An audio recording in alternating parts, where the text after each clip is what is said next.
ಹಾಸನ್ ಕೊಲೆ ನಡೆದು 3 ವರ್ಷ 9 ತಿಂಗಳು ಕಳೆದಿದ್ದರೂ ಪ್ರಕರಣದ ಸಂಪೂರ್ಣ ಸತ್ಯ ಹೊರಬಂದಿಲ್ಲ. ಆದ್ದರಿಂದ ಪ್ರಕರಣವನ್ನ ಸಿಬಿಐ ತನಿಖೆಗೆ ವಹಿಸಬೇಕು ಎಂದು ಒತ್ತಾಯಿಸಿ ದಲಿತ ಸಂಘಟನೆಗಳ ಒಕ್ಕೂಟ ಇಂದು ಕೋಲಾರದ ಪತ್ರಕರ್ತರ ಭವನದಲ್ಲಿ ಸುದ್ದಿಗೋಷ್ಠಿ ನಡೆಸಿತು.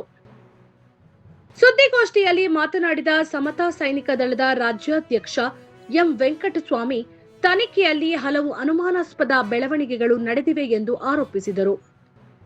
ಹೈಕೋರ್ಟ್ ಸಿಬಿಐ ತನಿಖೆಗೆ ಆದೇಶ ನೀಡಿದ್ದರೂ ರಾಜ್ಯ ಸರ್ಕಾರ ಸುಪ್ರೀಂ ಕೋರ್ಟ್ಗೆ ಮೇಲ್ಮನವಿ ಸಲ್ಲಿಸಿರುವುದನ್ನು ಪ್ರಶ್ನಿಸಿದರು. ಪ್ರಕರಣದ ನಿಜವಾದ ಸಂಚುಕೋರರು ಹಾಗೂ ಹಿನ್ನೆಲೆಯಲ್ಲಿರುವ ಶಕ್ತಿಗಳು ಬೆಳಕಿಗೆ ಬರಬೇಕಾದರೆ ಸಿಬಿಐ ತನಿಖೆಗೆ ಅಗತ್ಯ ಎಂದು ಅವರು ಒತ್ತಾಯಿಸಿದರು. ಇದೇ ತಿಂಗಳ 7ರಂದು ಕೋಲಾರ ಜಿಲ್ಲೆಯ ಶಾಸಕರು ಹಾಗೂ ವಿಧಾನ ಪರಿಷತ್ ಸದಸ್ಯರ ಮನೆ ಹಾಗೂ ಕಚೇರಿಗಳ ಮುಂದೆ ಧರಣಿ ನಡೆಸಲಾಗುವುದು.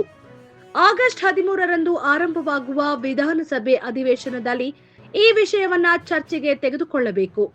ಸರ್ಕಾರದಿಂದ ಸ್ಪಷ್ಟ ಭರವಸೆ ದೊರೆಯದಿದ್ದರೆ ಅಧಿವೇಶನ ಮುಗಿಯುವವರೆಗೂ ಬೆಂಗಳೂರಿನಲ್ಲಿ ನಿರಂತರ ಧರಣಿ ನಡೆಸುವುದಾಗಿ ದಲಿತ ಸಂಘಟನೆಗಳ ಒಕ್ಕೂಟ ಎಚ್ಚರಿಕೆ ನೀಡಿತು.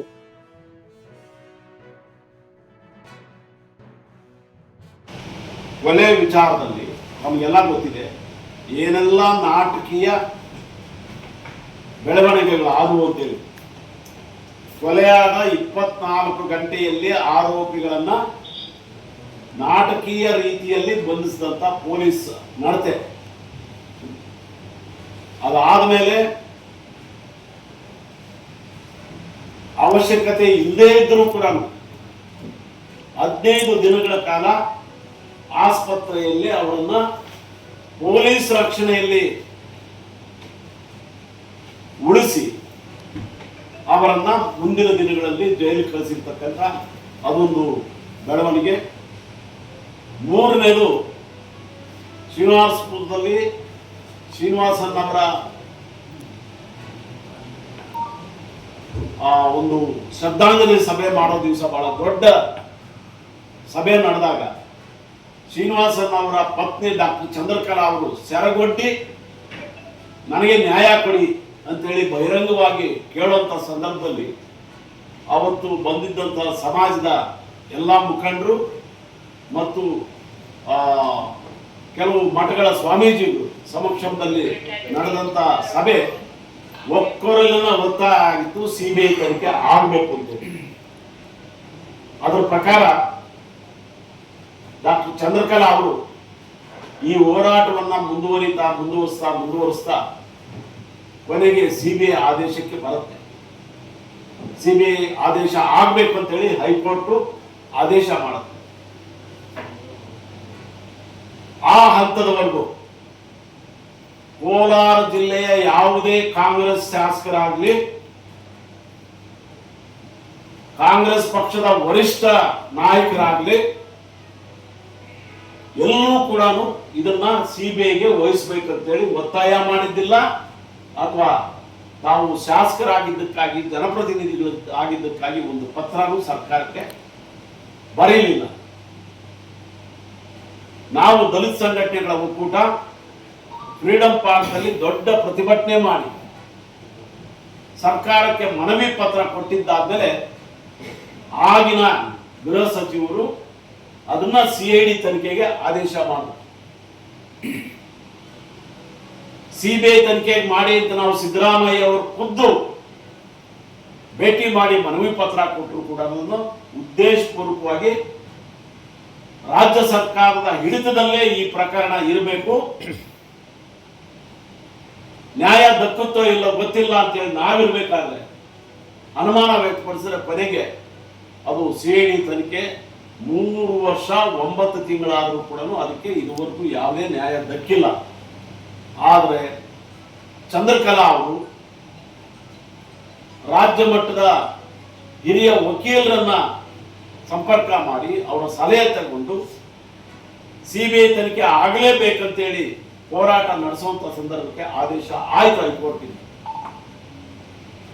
ಅದ ಆದೇಶ ಆದ 15 ದಿವಸದಲ್ಲಿ 15 ದಿನಗಳಲ್ಲಿ ರಾಜ್ಯ ಸರ್ಕಾರ ಅಂದ್ರೆ ಕಾಂಗ್ರೆಸ್ ಪಕ್ಷದ ರಾಜ್ಯ ಸರ್ಕಾರ ಯಾವ ಸರ್ಕಾರ ಶ್ರೀನಿವಾಸನ್ ಅವರ ಕೊಲೆಗೆ ನ್ಯಾಯ ಕೊಡಬೇಕಾಗಿತ್ತು ಅದೇ ರಾಜ್ಯ ಸರ್ಕಾರ ಇದನ್ನ ಸಿಬಿಐ ತನಿಖೆ ಆಗಬಾರದು ಅಂತೇಳಿ ಸುಪ್ರೀಂ ಕೋರ್ಟ್ ಮೆಟ್ಲೇರಿ ಹೈಕೋರ್ಟ್ ಆದೇಶದ ವಿರುದ್ಧ ಹೋಯ್ತು. ಸುಪ್ರೀಂ ಕೋರ್ಟ್ ಆದೇಶ ಮಾಡಿದ್ದು ಈ ಪ್ರಕರಣವನ್ನ ರೀಹಿಯರಿಂಗ್ ಅಡ್ಡಿ ಕರ್ನಾಟಕ ಹೈಕೋರ್ಟ್ ಅಂತೇಳಿ ವಾಪಸ್ ಕಳಿಸ್ತು. ಅಂದ್ರೆ ಸಿಬಿಐ ತನಿಖೆಗೆ ಆದೇಶ ಮಾಡಿರ್ತಕ್ಕಂಥ ಹೈಕೋರ್ಟ್ ಪೀಠದ ಮುಂದೆನೆ ಇದು ಮತ್ತೆ ಪುನರ್ ವಿಚಾರಣೆಗೆ ಬಂತು. ಇದು ಪುನರ್ ವಿಚಾರಣೆ ಆಗಿ 1.5 ವರ್ಷ ಆಗೋಯ್ತು. ನಮಗೆ ಆತಂಕ ಆಗಿರುವಂತದ್ದು ಯಾವ ಕಾಂಗ್ರೆಸ್ ಪಕ್ಷದ ಕಾರ್ಯಕರ್ತ, ನಿಷ್ಠಾವಂತ ಕಾರ್ಯಕರ್ತ, ಆಗ ತಾನೇ ಮುಗಿದದ್ದ ಎಲೆಕ್ಷನ್ಗಳಲ್ಲಿ ಸಕ್ರಿಯವಾಗಿ ಹಗಲು ರಾತ್ರಿ ದುಡಿದಿದ್ದಂತ ಶ್ರೀನಿವಾಸನ್ ಅವರ ಕೊಲೆ ಆದಾಗ ಇಂಥ ಬೆಳವಣಿಗೆಗಳ ಮಧ್ಯೆ ಇವತ್ತು ಕೂಡ ಕರ್ನಾಟಕದಲ್ಲಿ ಆಡಳಿತ ನಡೆಸ್ತಾ ಇರತಕ್ಕಂಥ ಕಾಂಗ್ರೆಸ್ ಪಕ್ಷ ಇದಕ್ಕೆ ನ್ಯಾಯ ದಕ್ಕಬೇಕಂತ ಹೇಳಿದ್ರೆ ಸಿಬಿಐ ತನಿಖೆ ಕೊಡಲ್ಲ ಅಂತ ಹೇಳಿ ಇವತ್ತು ಕೂಡ ಹಂತವಾದ ಪ್ರಯತ್ನಗಳನ್ನ ಮಾಡುವಂತ ಹಿನ್ನೆಲೆ ಇವತ್ತು ಕೂಡ ನಾವು ರಾಜ್ಯ ಸರ್ಕಾರ ಇವತ್ತು ಸಿದ್ದರಾಮಯ್ಯ ಅವರಿಂದ ಬದಲಾವಣೆ ಆಗಿದೆ. ಹೋಮ್ ಮಿನಿಸ್ಟ್ರು ಒಬ್ಬರಿಂದ ಮತ್ತೊಬ್ಬರಿಗೆ ಬಂದಿದೆ. ಇಂಥ ಸಂದರ್ಭದಲ್ಲಿ ಆವತ್ತಿಂದ ನಡೆದಿರ್ತಕ್ಕಂಥ ಅಚಾತುರ್ಯವಾಗಿರ್ತಕ್ಕಂಥ ಬೆಳವಣಿಗೆಗಳು ಈ ಪ್ರಕರಣದಲ್ಲಿ ಇನ್ನು ಮುಂದೆ ಈ ರೀತಿ ಆಗಬಾರ್ದು. ಹೊಸ ಸರ್ಕಾರ, ಹೊಸ ಮುಖ್ಯಮಂತ್ರಿ, ಹೊಸ ಗೃಹ ಮಂತ್ರಿ ಇವರು ಇರಬೇಕಾದ್ರೆ ಇದನ್ನ ಗಂಭೀರವಾಗಿ ಪರಿಗಣಿಸಿ ಏನು ಹೈಕೋರ್ಟ್ ಆದೇಶ ಮಾಡಿರೋದನ್ನ ಮರುಪರಿಶೀಲನೆ ಮಾಡೋದಕ್ಕೆ ಮರು ವಿಚಾರಣೆಗಾಗಿ ಹಾಕಿರುವಂತ ಪ್ರಕರಣದಲ್ಲಿ ಇದು ಸಿಬಿಐ ತನಿಖೆ ಆಗಲೇಬೇಕು ಅಂತೇಳಿ ಇವತ್ತಿನ ಮುಖ್ಯಮಂತ್ರಿ ನಮ್ಮ DK ಶಿವಕುಮಾರ್ ಅವ್ರನ್ನ ಒತ್ತಾಯ ಮಾಡ್ತಾ ಇದ್ವಿ. ಹೋಮ್ ಮಿನಿಸ್ಟರ್ ಆಗಿದ್ದಂಥವರೇ ಇವತ್ತು ಉಪಮುಖ್ಯಮಂತ್ರಿ ಆಗಿದ್ದಾರೆ.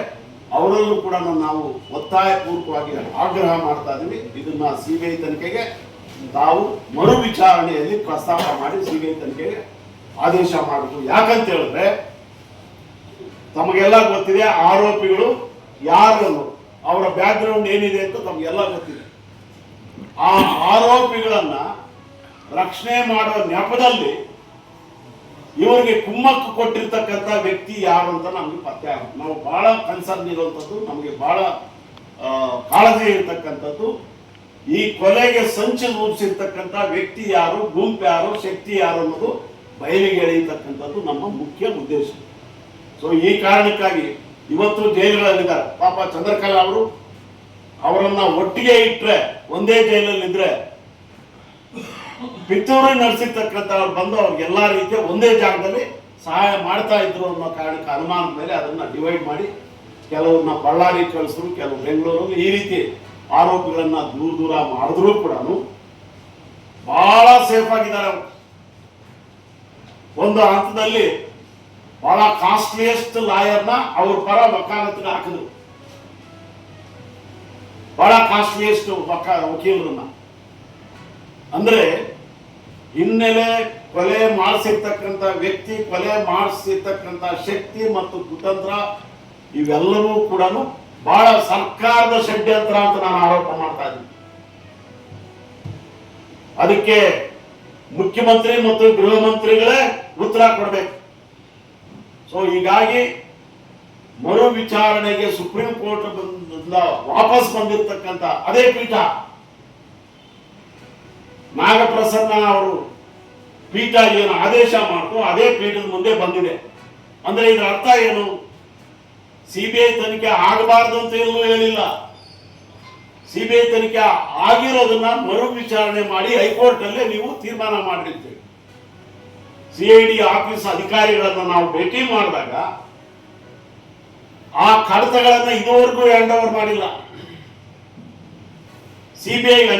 ಸಿಬಿಐ ಆದೇಶ ಆದ ತಕ್ಷಣ CID ತನಿಖೆಯಲ್ಲಿದ್ದಂತ ಎಲ್ಲಾ ಕಡತಗಳು ಕೂಡ ಸಿಬಿಐ ಅಧಿಕಾರಿ ಕೈ ಬರಬೇಕಾಗಿತ್ತು. ಆದ್ರೆ ಒಂದಲ್ಲ ಒಂದು ನೆಪ ಹೇಳ್ಕೊಂಡು ಅವು ಅಲ್ಲೇ ಇದ್ದಾವೆ. ಸುಪ್ರೀಂ ಕೋರ್ಟ್ಗೆ ಹೋದಂತ ಜನ ಯಾರು, ಆರೋಪಿಗಳಿಗೆ ಇವತ್ತು ಫೀಡ್ ಮಾಡ್ತಾ ಇರ್ತಕ್ಕಂಥವ್ರು ಯಾರು, ಇದೆಲ್ಲ ರಾಜ್ಯ ಸರ್ಕಾರ ಗೊತ್ತಿದೆ.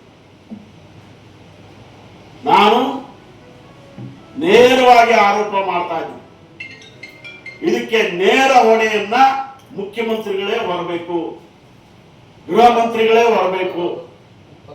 ಆವತ್ತಿನ ಗೃಹ ಮಂತ್ರಿ ಇವತ್ತು ಉಪಮುಖ್ಯಮಂತ್ರಿ ಆಗಿದ್ದಾರೆ, ಅವ್ರು ನೇರ ಹೊಣೆ ಹೊರಬೇಕು.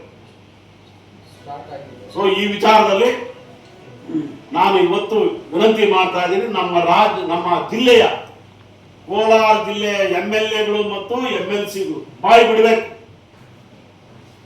ಬಿಡಬೇಕು. ನಾವು ಇದೇ ತಿಂಗಳ 7ನೇ ತಾರೀಕು MLA ಕೋಲಾರ ಜಿಲ್ಲೆಯ MLA ಮತ್ತು MLCಗಳ ಮನೆಗಳ ಮುಂದೆ ಅಥವಾ ಅವರ ಕಚೇರಿಗಳ ಮುಂದೆ ಧರಣಿ ಸತ್ಯಾಗ್ರಹ ಮಾಡಿ ಇದೇ ತಿಂಗಳ 13ನೇ ತಾರೀಕು ಆರಂಭ ಆಗತಕ್ಕಂಥ ವಿಧಾನಸಭೆಯಲ್ಲಿ ಇದನ್ನ ಪ್ರಸ್ತಾಪ ಮಾಡಬೇಕು. ಮುಖ್ಯಮಂತ್ರಿಗಳ ಉತ್ತರ ಬೇಕು, ನಮಗೆ ಗೃಹ ಸಚಿವರ ಉತ್ತರ ಬೇಕು, ಉಪಮುಖ್ಯಮಂತ್ರಿಗಳ ಉತ್ತರ ಬೇಕು. ಇಲ್ಲ ಇದನ್ನ CBI ಕೊಡಲ್ಲ, ನಿಮ್ಗೆ ನ್ಯಾಯ ಕೊಡಲ್ಲ ಅಂತ ಓಪನ್ ಆಗಿ ಸೆಷನ್ ಅಲ್ಲಿ ಕೇಳಿ. ನಾವು 13ನೇ ತಾರೀಕು ಬೆಂಗಳೂರಲ್ಲಿ ಹೋರಾಟ ಪ್ರಾರಂಭ ಮಾಡ್ತೀವಿ. ಸೆಷನ್ ಮುಗಿಯೋವರೆಗೂ ನಾವು ಧರಣಿ ಕಂಟಿನ್ಯೂ ಮಾಡ್ತೀವಿ.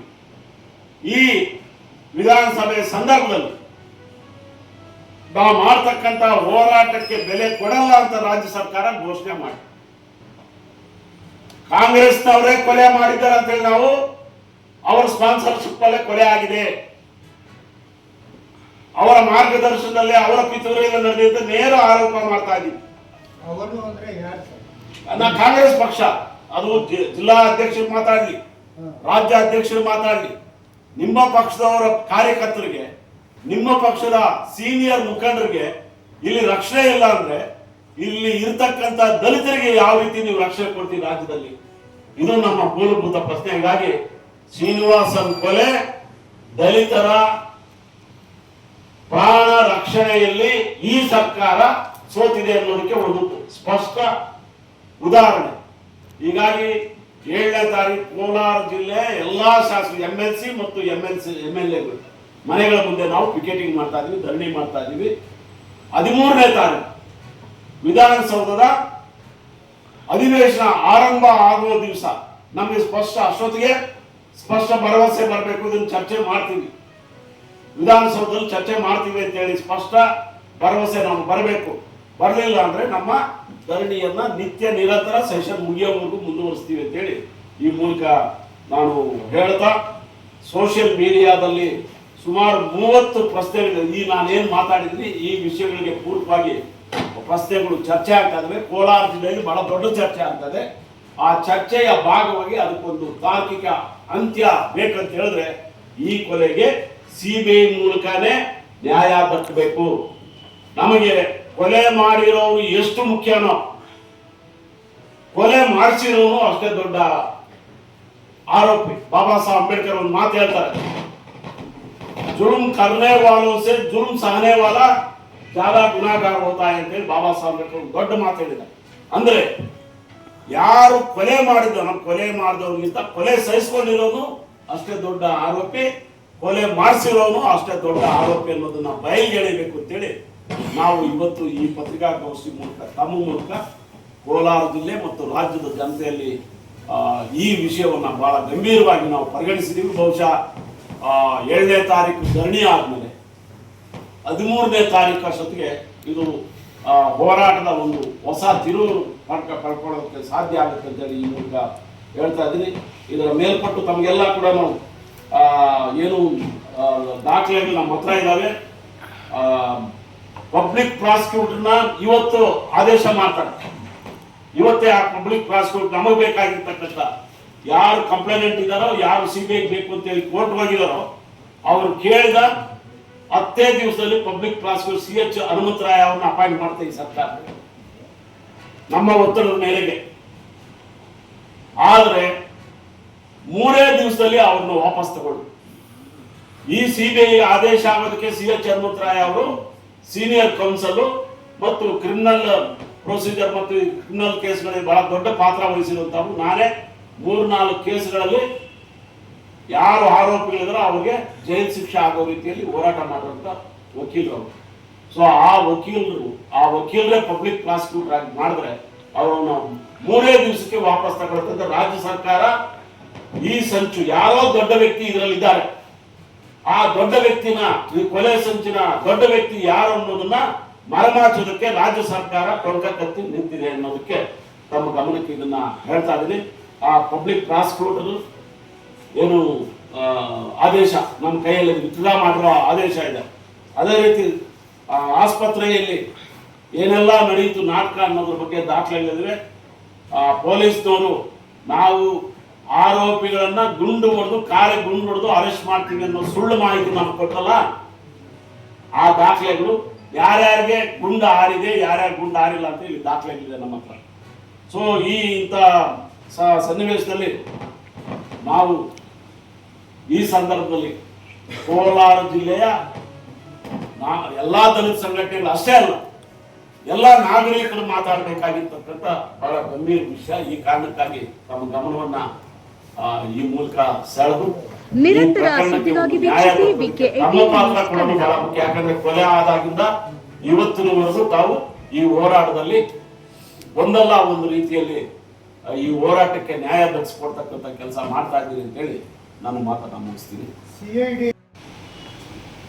10 ತಿಂಗಳಾದ್ರೂ ಕೂಡ CID ಅವರು ಇನ್ನೂ ಯಾರು ಅದನ್ನು ಇನ್ವೆಸ್ಟಿಗೇಟ್ ಮಾಡಬೇಕು ಅಂತ ತೀರ್ಮಾನ ಮಾಡಿ ನಮ್ಮ ಒತ್ತಾಯ ಮಾಡಿ ಗೃಹ ಸಚಿವರು ಒತ್ತಾಯ ಮಾಡಿ ಕೆಲವ್ರನ್ನ ಅಪಾಯಿಂಟ್ ಮಾಡ್ತಾರೆ. ಪೇಪರ್ಗಳನ್ನ ಸಂಗ್ರಹಿಸುವುದರಲ್ಲೇ CID ತನಿಖೆ ಎಡವಿತ್ತು. ಯಾವ ಪೇಪರ್ಗಳನ್ನು ಕೂಡ ನಾವು ನಿರೀಕ್ಷೆಯ ಮಟ್ಟಿಗೆ ನಮ್ಮ ಹೋರಾಟ ಆರಂಭ ಆದಾಗ ಏನು ಪ್ರತಿಕ್ರಿಯೆ ಇತ್ತು ಸರ್ಕಾರದಿಂದ ಅದು ಹೋಯ್ತು. ಎಷ್ಟು ನಿಧಾನ ಮಾಡಬೇಕೋ ಅಷ್ಟು ನಿಧಾನ ಮಾಡಿ CID ತನಿಖೆ ಆರಂಭ ಆಗಿತ್ತು. ಹೋಗಿ ಆ ಇನ್ವೆಸ್ಟಿಗೇಟಿಂಗ್ ಆಫೀಸರ್ ಹತ್ರ 2 ಸಲ ನಾನು ಮಾತಾಡಿದ್ದೀನಿ. ನಮಗೆ ಬೇಕಾಗಿರ್ತಕ್ಕಂಥ ಹೈಯರ್ ಪೊಲೀಸ್ ಆಫೀಸರ್ ಜೊತೆ ಮಾತಾಡಿಸಿ ಕೊನೆಗೆ ಅವರು ತಮ್ಮ ಮಂದ ನಡೆಯ ಹಾಗೆ ಮುಂದುವರೆದಿತ್ತು. ಅಷ್ಟೊತ್ತಿಗೆ ನಾವು CBI ತನಿಖೆಗೆ ಆದೇಶ ಮಾಡಿದ್ವಿ. ಪೇಪರ್ಸ್ ಒಂದು ಹ್ಯಾಂಡ್ ಓವರ್ ಮಾಡಿರಲಿಲ್ಲ. CBI ತನಿಖೆ ಆದೇಶ ಆದ ತಕ್ಷಣ ಎಲ್ಲಾ ಪೇಪರ್ಸ್ ಇಲ್ಲಿ CBIನವರು ಹೋಗೋದಕ್ಕೆ ಅವ್ರು ಏನಾದ್ರೂ ನೆಪ ಹೇಳಿ ಪೇಪರ್ಸ್ ಕೊಡದೇ ಇರೋದಕ್ಕೆ ಬಹುಶಃ ಇವತ್ತು CBI ತನಿಖೆ ಆಗಬೇಕಾ ಬೇಡ ಅನ್ನೋ ಅತಂತ್ರ ಸ್ಥಿತಿಯಲ್ಲಿ ಪ್ರಕರಣ ಇರೋದ್ರಿಂದ ಈ ಸರ್ಕಾರದಿಂದ ನ್ಯಾಯ ದಕ್ಕಲ್ಲ. ಹಾಗಾಗಿ ಸಾರ್ವಜನಿಕ ಚರ್ಚೆ ಮತ್ತು ಈ ಸರ್ಕಾರದ MLAಗಳು ಇದನ್ನು ಪ್ರಶ್ನೆ ಮಾಡೋದ್ರ ಮೂಲಕ ಇದಕ್ಕೆ ಒಂದು ಹೊಸ ದಿಕ್ಕನ್ನ ಕಾಣಬೇಕು ಅಂತ ಹೇಳಿ ನಾನು ಹೇಳಕ್ ಇಷ್ಟಪಡ್ತೀನಿ. CID ತನಿಖೆಯಲ್ಲಿ ಲೋಪ ಇದೆ ಅನ್ನೋದು ನಿಮ್ಮ ಎಸ್ ಅದಕ್ಕೆ ಏನ್ ಬೇಕು, ಆರೋಪಿಗಳು ಜೈಲಿನಲ್ಲಿ ಇದ್ದಾರೆ. ಹೌದು. ಈಗ ನೀವು ಅದ್ರ ಹಿಂದೆ ಯಾರಿದ್ದಾರೆ ಅವ್ರನ್ನ ತರಬೇಕು ಬೆಳಕಿದೆ ಅನ್ನೋದು ನಮ್ಮ ಪ್ರಶ್ನೆ. ಅವ್ರು ಯಾವುದೇ ಕಾರಣಕ್ಕೂ ಮರೆಮಾಚಬಾರದು. ಆ ಆರೋಪಿ ಯಾರಿದ್ದಾನೆ, ಆರೋಪಿ ಅಂತ ನೇರವಾಗಿ ಹೇಳ್ತಾ ಇದ್ವಿ. ಆತ ನೇರವಾಗಿ ಕಾಗದದ ಮೇಲೆ ಆತನ ಹೆಸರು ಬಂದಿಲ್ಲ, ಇನ್ನ ಬರಬೇಕು. ಆ ಬರೋದಕ್ಕಾಗಿ ನಮ್ಮ ಹೋರಾಟ. ಅವು ಯಾರಿದ್ದಾರೆ, ಯಾರೆಲ್ಲ ಕೈಗಳು ಮಿಲಾಯಿಸಿದ್ದಾವೆ ಅಂತ ಹೇಳಿ ಪ್ರಕರಣಕ್ಕೆ ಮಾಹಿತಿ ಸಿಕ್ತು ಅಂದ್ರೆ ಈ ಪ್ರಕರಣದ ತಿರುವೇ ಬೇರೆ ಆಗುತ್ತೆ. ಆರೋಪಿಗಳೇನು ಬಾಯ್ ಬಿಡ್ತಾ ಇಲ್ಲ, ಅವರು ತನಿಖೆಯಲ್ಲಿ ತಾನೇ ಹೇಳ್ಬೇಕು. ತನಿಖೆಗೆ ನಾವು ಕೊಡ್ತಾ ಇರ್ತಕ್ಕಂಥ ಡಾಕ್ಟರ್ ಚಂದ್ರಕಲಾ ಅವರು ಕೊಡ್ತಾ ಇರ್ತಕ್ಕಂಥ ಎಲ್ಲಾ ದಾಖಲೆಗಳು ಮಾಹಿತಿಗಳು ಎಲ್ಲವೂ ಕೂಡ ಅದೇ ಹಂತದಲ್ಲಿದ್ದಾವೆ. ನಾನು ಅದಕ್ಕೆ ಪ್ರತ್ಯಕ್ಷ ಸಾಕ್ಷಿಯಾಗಿದ್ದೇನೆ. ಸೊ ಹೀಗಾಗಿ 7ನೇ ತಾರೀಕು ನಡೀತಕ್ಕಂಥ ನಮ್ಮ MLAಗಳು ತಮ್ಮ ಸಹೋದ್ಯೋಗಿ ನಾಳೆ ನಿಮ್ ಕೊಲೆ ಆದರೂ ಇದೇ ಪರಿಸ್ಥಿತಿ ಆಗುತ್ತೆ. ಎಲ್ಲ MLA MLCಗಳು ನಾನು ಕೇಳ್ತಾ ಇರ್ತಕ್ಕಂಥ ಪ್ರಶ್ನೆ, ಶ್ರೀನಿವಾಸಪುರದ MLA ಒಬ್ಬರೇ ಅಲ್ಲ, ಪಕ್ಷಾತೀತವಾಗಿ ಎಲ್ಲಾ MLAಗಳು ಜನಪ್ರತಿನಿಧಿಗಳು ಇಂಥ ಕೊಲೆ ಆದ್ರೆ, ನಿಮ್ಮ ಜೊತೆಗೆ ಇರ್ತಕ್ಕಂಥ ನಿಮ್ಮ ಫಾಲೋವರ್ಸ್ ಕೊಲೆ ಆದ್ರೆ ಏನಾಗ್ಬೋದು ಅಂತ ಯೋಚನೆ ಮಾಡಿ. ನಿಮ್ಮನ್ನ ಎಚ್ಚರಿಸೋ ಕಾರಣಕ್ಕಾಗಿ, ಜಾಗೃತಿಗೊಳಿಸೋ ಕಾರಣಕ್ಕಾಗಿ 7ನೇ ತಾರೀಕು ನಿಮ್ಮ ಮನೆ ಅಥವಾ ನಿಮ್ಮ ಕಚೇರಿ ಮುಂದೆ ನಾವು ವಿಕೆಟಿಂಗ್ ಮಾಡ್ತಾ ಇದೀವಿ. ಇದನ್ನ ಪಾಸಿಟಿವ್ ಆಗಿ ನೀವು ಪರಿಗಣಿಸಿ ಮುಂದಿನ ಸೆಷನ್ ನಲ್ಲಿ ನೀವು 7-8 ಜನ ಶಾಸಕರು ನೀವೇನಿದ್ರಿ MLCನೂ ಸೇರಿ ನೀವು ಮೊದಲು ಪ್ರಶ್ನೆ ಮಾಡಬೇಕು. ಇಲ್ಲ ಅಂತ ಹೇಳಿದ್ರೆ ನೀವು ನಿಮ್ಮ ಪಕ್ಷದವರನ್ನ ರಕ್ಷಣೆ ಮಾಡೋದ್ರಲ್ಲಿ, ಸತ್ತಂತ ಅವ್ರಿಗೆ ನ್ಯಾಯ ಕೊಡೋದ್ರಲ್ಲಿ ಮೊಟ್ಟ ಮೊದಲನೇದಾಗಿ ನೀವು ವಿಫಲರಾಗಿದ್ದೀರಿ ಅಂತ ಹೇಳಿ ಬಹಿರಂಗವಾಗಿ ನಾವು ಹೇಳುವಂತ ಪರಿಸ್ಥಿತಿ ಆಗೋದಕ್ಕೆ ಅವಕಾಶ ಮಾಡಿಕೊಡ್ತೇವೆ ಅಂತ ಹೇಳಿ ವಿನಂತಿ ಮಾಡಿ. ವಿರೋಧ ಪಕ್ಷದವ್ರಿಗೆ ಏನು ನೀವು ಪ್ರಶ್ನೆ ಮಾಡಲ್ಲ. ಮಾಡ್ತೀವಿ ಶಾಸಕರು ಯಾರೇ ವಿರೋಧ ಪಕ್ಷದವ್ರಿಗೂ ಕೊಡ್ತೀವಿ, ಆಡಳಿತ ಪಕ್ಷದವ್ರಿಗೆ. ಮೊಟ್ಟ ಮೊದಲನೇದಾಗಿ ಆಡಳಿತ ಪಕ್ಷದವ್ರು ಪ್ರಶ್ನೆ ಮಾಡ್ಬೇಕು. ಆಡಳಿತ ಪಕ್ಷದ ಮನುಷ್ಯ ಅಲ್ಲ ಕೊಲೆ ಆಗಿರೋದು. ಆಡಳಿತ ಪಕ್ಷದ ಮನುಷ್ಯ ನಿಮ್ಮ ಲೀಡರ್ ಅವ್ರು ಕೊಲೆ ಆಗಿರ್ಲಿಲ್ಲ ಅಂದ್ರೆ ಕೋಲಾರ ಜಿಲ್ಲೆ MP ಆಗ್ತಾ ಇದ್ರು ಅಥವಾ MLA ಆಗ್ತಾ ಇದ್ರು. ಅದು ಆಗಬಾರ್ದು ಅಂತ ನಡೆದಿರ್ತಕ್ಕಂಥ ಸಂಚು ಅನ್ನೋದು ಎಲ್ಲರೂ ಗೊತ್ತಿರುವಂತ ವಿಚಾರ, ಚರ್ಚೆ ಆಗ್ತಾ ಇದೆ. ಆದ್ರೆ ಎಷ್ಟು ದಿವಸ ಅಂತ ಈ ಸತ್ಯವನ್ನ ನೀವು ಬಚ್ಚಿಡ್ತೀರಿ? ಈಗ ಭಯ ಬಿಡ್ಲಿಲ್ವಲ್ಲ, ವಿರೋಧ ಪಕ್ಷದವ್ರಿಗೆ ನೀವು ಡಿಮ್ಯಾಂಡ್ ಮಾಡಬೇಕಲ್ಲ. ಮಾಡ್ತೀವಿ. ಯಾರು ಇಲ್ಲಿ ಸ್ಪೇರ್ ಮಾಡೋಂಗಿಲ್ಲ, ವಿರೋಧ ಪಕ್ಷದವ್ರು ತಯಾರಿಲ್ಲ, ಅದನ್ನು ಹೇಳ್ತಾರೆ. ಮುಖಂಡರಾಗಿರ್ತಕ್ಕಂಥ ಈ ಕೋಲಾರ ಜಿಲ್ಲೆಯ ಹಿರಿಯ ಒಂದು ಮುಖಂಡ ಏನು MP ಚುನಾವಣೆ ಹತ್ರ ಬರ್ತಾ ಇದೆ ಅನ್ನೋ ಒಂದು ಕಾಲಘಟ್ಟದಲ್ಲಿ ಅವರ ಕೊಲೆ ನಡೆದಿದ್ದು ಇಡೀ ಒಂದು ಕರ್ನಾಟಕ ರಾಜ್ಯಕ್ಕೆ ಗೊತ್ತಿರ್ತಕ್ಕಂಥ ವಿಚಾರ. ಆ ವಿಚಾರದಲ್ಲಿ ಏನು ಈಗಾಗಲೇ ನ್ಯಾಯಾಲಯ ಹೋರಾಟಗಳು ಮುಂದುವರೆದಿದ್ದು, ಅದು CID ಮತ್ತು CBI ವಿಚಾರವನ್ನ ಹಣ ಮುಟ್ಟಿಸಿದ್ದಾರೆ. ನಾವೆಲ್ಲ ಕೇಳೋದು ಒಂದೇನೆ, ನಮಗೆ ನ್ಯಾಯ ಸಿಗ್ಬೇಕು, ಆ ಕುಟುಂಬಕ್ಕೆ ನ್ಯಾಯ ಸಿಗ್ಬೇಕು. ಏನು ಇವತ್ತು ಒಂದು ಕೊಲೆ ಮಾಡಿರ್ತಕ್ಕಂಥ ಕೊಲೆಗಡುಕರು ಇವತ್ತು ಒಳಗಡೆ ಇದ್ದಾರೆ. ಆಚೆ ನಡೀತಕ್ಕಂಥ ವಿಚಾರಗಳು ಬಹಳಷ್ಟು ಗೊತ್ತಾಗ್ತವೆ. ಗೊತ್ತಾದ್ರೇನು ಸಹ ಸಂಬಂಧಪಡ್ತಕ್ಕಂಥ ರಾಜ್ಯ ಸರ್ಕಾರ ಅವರದೇ ಮುಖಂಡರಾಗಿರ್ತಕ್ಕಂಥ ಅವರದೇ ಪಾರ್ಟಿಯ ಒಂದು ಹಿರಿಯ ಧುರೀಣರಾಗಿರ್ತಕ್ಕಂಥವ್ರ ಬಗ್ಗೆ ಯಾಕೆ ಕಾಳಜಿ ವಹಿಸ್ತಾ ಇಲ್ಲ? ಕಾಳಜಿ ವಹಿಸಿ ಅವ್ರ ಹಿಂದೆ ಯಾರಿದ್ದಾರೆ ಅಂತೇಳಿ ಬೆಳಕಿಗೆ ಬಂದ್ರೆ ನಿಮ್ಮ ಸರ್ಕಾರಕ್ಕೆ ಮಸಿ ಬಳದಂಗಾಗುತ್ತಾ ಅಂತೇಳಿ ನಮ್ಮದು ಈ ಒಂದು ಮಾಧ್ಯಮದ ಮುಖಾಂತರ ಪ್ರಶ್ನೆ ಮಾಡ್ತೀವಿ. ಅದ್ರ ಜೊತೆಗೆ ಏನಿವತ್ತು ಕೊಲೆ ಮಾಡಿರ್ತಕ್ಕಂಥವ್ರನ್ನ ಏನು ಮತ್ತೊಂದು ಸಾರಿ ಒಂದು ವಿಚಾರಣೆ ಹಂತಕ್ಕೆ ತಗೊಂಡು ಮಂಪುರ್ ಪರೀಕ್ಷೆಗೆ ಒಳಪಡಿಸ್ಬೇಕು ಅವ್ರನ್ನ. ಆ ಮಂಪುರ್ ಪರೀಕ್ಷೆಗೆ ಒಳಪಡಿಸಿದಾಗ ಮಾತ್ರ ಈ ಕೊಲೆ ಹಿಂದೆ ಯಾರಿದ್ದಾರೆ ಅನ್ನೋದನ್ನು ಕೂಡ ಬೆಳಕಿಗೆ ಬರುವಂತ ಕೆಲಸ ಆಗ್ತದೆ ಅನ್ನೋದು ನಾನು ಮಾಧ್ಯಮದ ಮುಖಾಂತರ ನಾನು ಪ್ರಶ್ನೆ ಮಾಡ್ತಾ ಇದ್ದೇನೆ. ರಾಜ್ಯ ಸರ್ಕಾರದ ವತಿಯಿಂದನೇ ಕೊಲೆ ಮಾಡಿರ್ತಕ್ಕಂಥವ್ರನ್ನ ಮಂಪುರ್ ಪರೀಕ್ಷೆಗೆ ಒಳಪಡಿಸಬೇಕು. ಆಗ ಈ ಕೊಲೆ ಹಿಂದೆ ಯಾರ್ಯಾರಿದ್ದಾರೆ, ಏನಾಗಿದೆ, ಎಂತ ಬಲಾಢ್ಯರಿದ್ದಾರೆ, ಯಾಕೆ ಕೊಲೆ ಮಾಡಿದ್ರು ಅನ್ನೋದು ಅಲ್ಲಿ ಆಚೆ ಬರ್ತದೆ ಅನ್ನೋದು ನಾನು ಈ ವೇದಿಕೆ ಮುಖಾಂತರ ನಾನು ಪ್ರಶ್ನೆ ಮಾಡ್ತಾ ಇದ್ದೀನಿ. ಹಂಗಾಗಿ ಮುಂದಿನ ಹೋರಾಟದಲ್ಲಿ ಅಣ್ಣ ವೆಂಕಟರಮಣ ಏನ್ ಹೇಳಿದ್ದಾರೆ, ಮುಂದಿನ ಒಂದು ಸಭೆ ಏನಿದೆ ಆ ಸಭೆಗಳಲ್ಲಿ ಸಂಬಂಧಪಡ್ತಕ್ಕಂಥ MLAಗಳು MLCಗಳು ನೀವು ಅಲ್ಲಿ ಪ್ರಶ್ನೆ ಮಾಡಲೇಬೇಕಾಗಿದೆ. ಪ್ರಶ್ನೆ ಮಾಡಲಿಲ್ಲ ಅಂತಂದ್ರೆ ಮುಂದೊಂದು ದಿನ ನಿಮಗೂ ಸಹ ಇಂಥ ಒಂದು ಹಬ್ಬಗಳು ಕಾದಿರ್ತವೆ.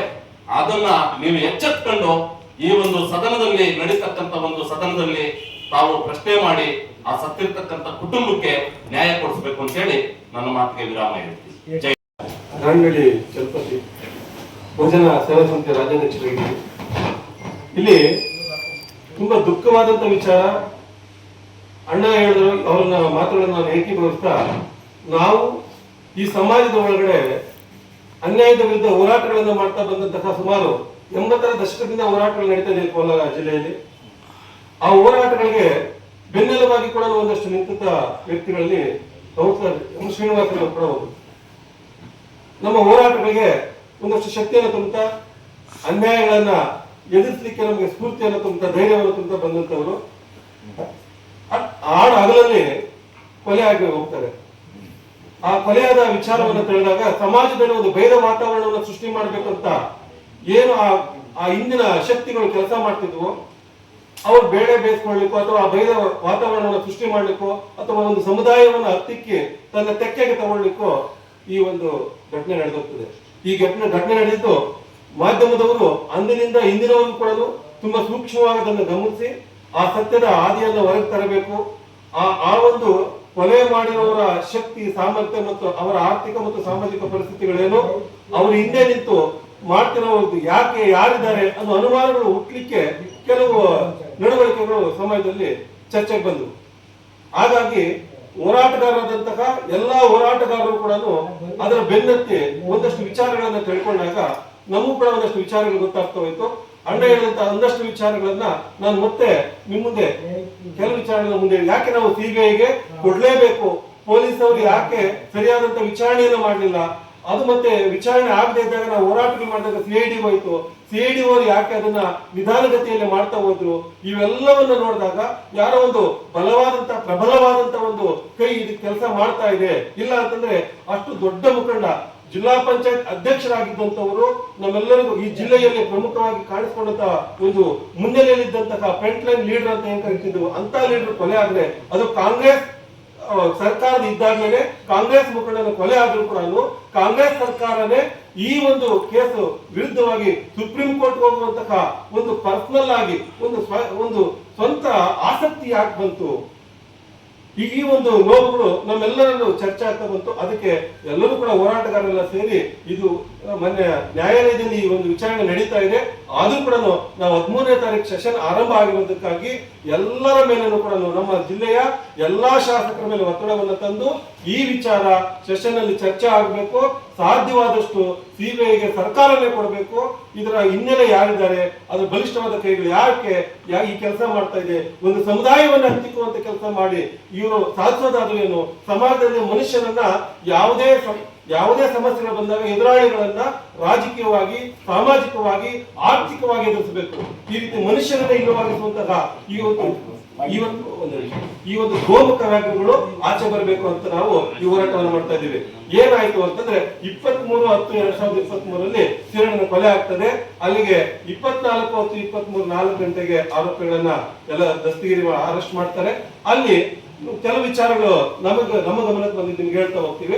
3 ಜನನ 15 ದಿನಗಳ ಕಾಲ ಆಸ್ಪತ್ರೆಯಲ್ಲಿ ಇರ್ತಾರೆ. ಅಲ್ಲಿ ಆಸ್ಪತ್ರೆಯಲ್ಲಿ ಕೊಟ್ಟಂತಹ ದಾಖಲೆಗಳಿದೆ. ಅವರಿಗೆ ಸಿಕ್ಕಾಪಟ್ಟ ಗಾಯಗಳಾಗಿದೆ, ನೀವು ಡಿಸ್ಚಾರ್ಜ್ ಮಾಡಬಹುದು ಅಂತ ಹೇಳಿದ್ರು ಕೂಡ ಅವತ್ತಿದ್ದಂತಹ ಅಧಿಕಾರಿಗಳು, ಪೊಲೀಸ್ ಅಧಿಕಾರಿಗಳನ್ನ ಬಲವಂತವಾಗಿ ಅಲ್ಲೇ ಇರಿಸ್ತಾರೆ.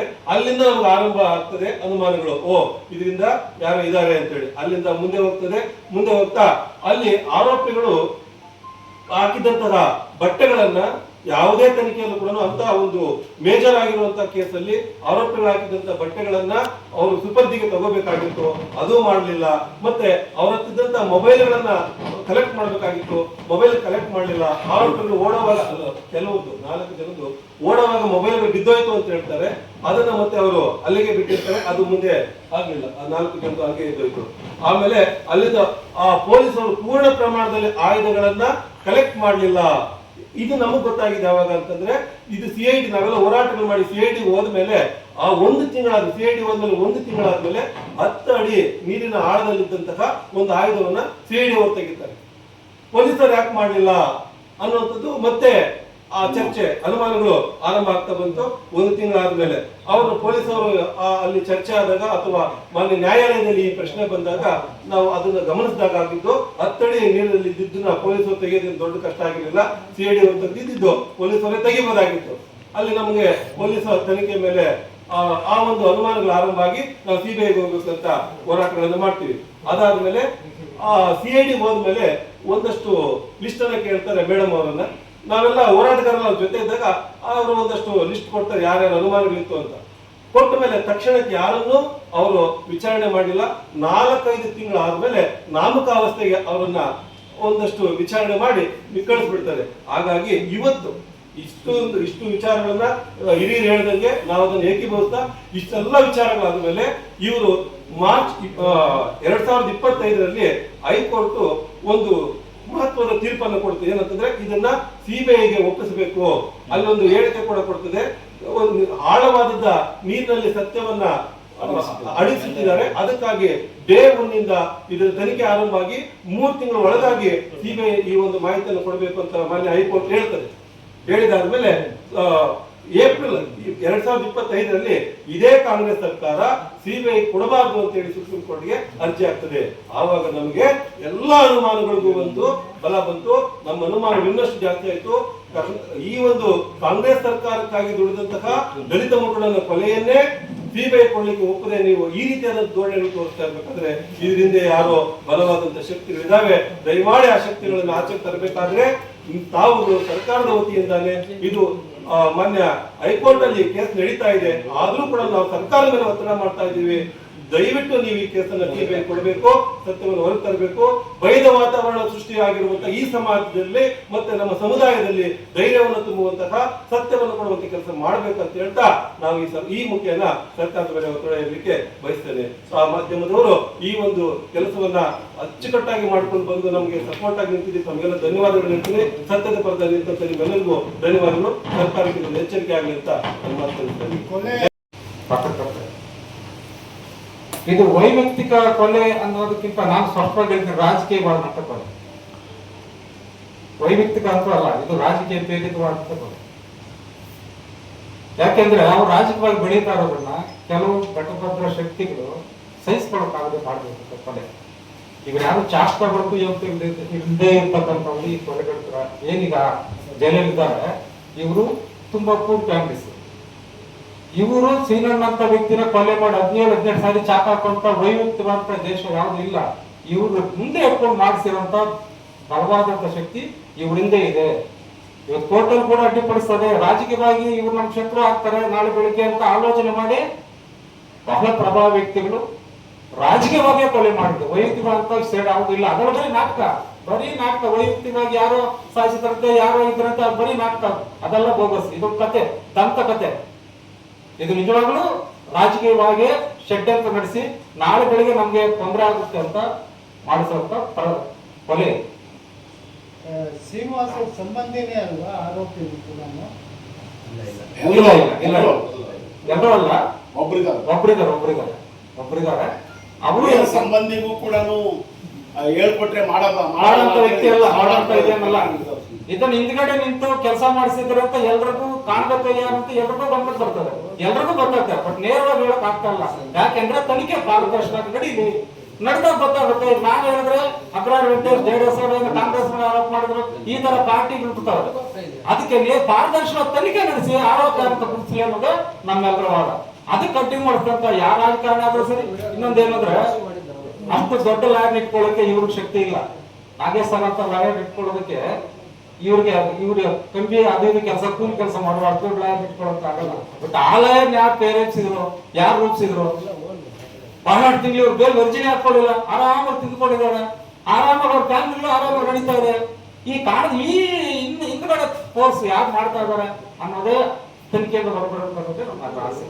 ಅವಾಗಲೇ ಈ ಸೀನಣ್ಣವ್ರನ್ನ ನ್ಯಾಯಿಸ್ತವ್ರು. ಅವರು ಅಣ್ಣವ್ರು ಹೇಳಿದಾಗೆ MP ನಿಲ್ತಾ ಇದ್ರು, MLA ಆಗ್ತಾ ಇದ್ರು, ಎಲ್ಲಾ ರೀತಿಯಲ್ಲೂ ದಲಿತ ನಾಯಕನ ಅಡ್ಡ ಬರ್ತಾನೆ ಅನ್ನೋದು ಗಮನಿಸಿ ಬಹಳ ಸಂಚು ಮಾಡಿ ಈ ಕೊಲೆ ಇದನ್ನ ರೂಪಿಸಿರೋದು ಈ ಸರ್ಕಾರ ಆಗ್ಲಿ. ಸರ್ಕಾರ ಕೂಡ ಬಲ ತುಂಬ್ತಾ ಇದೆ.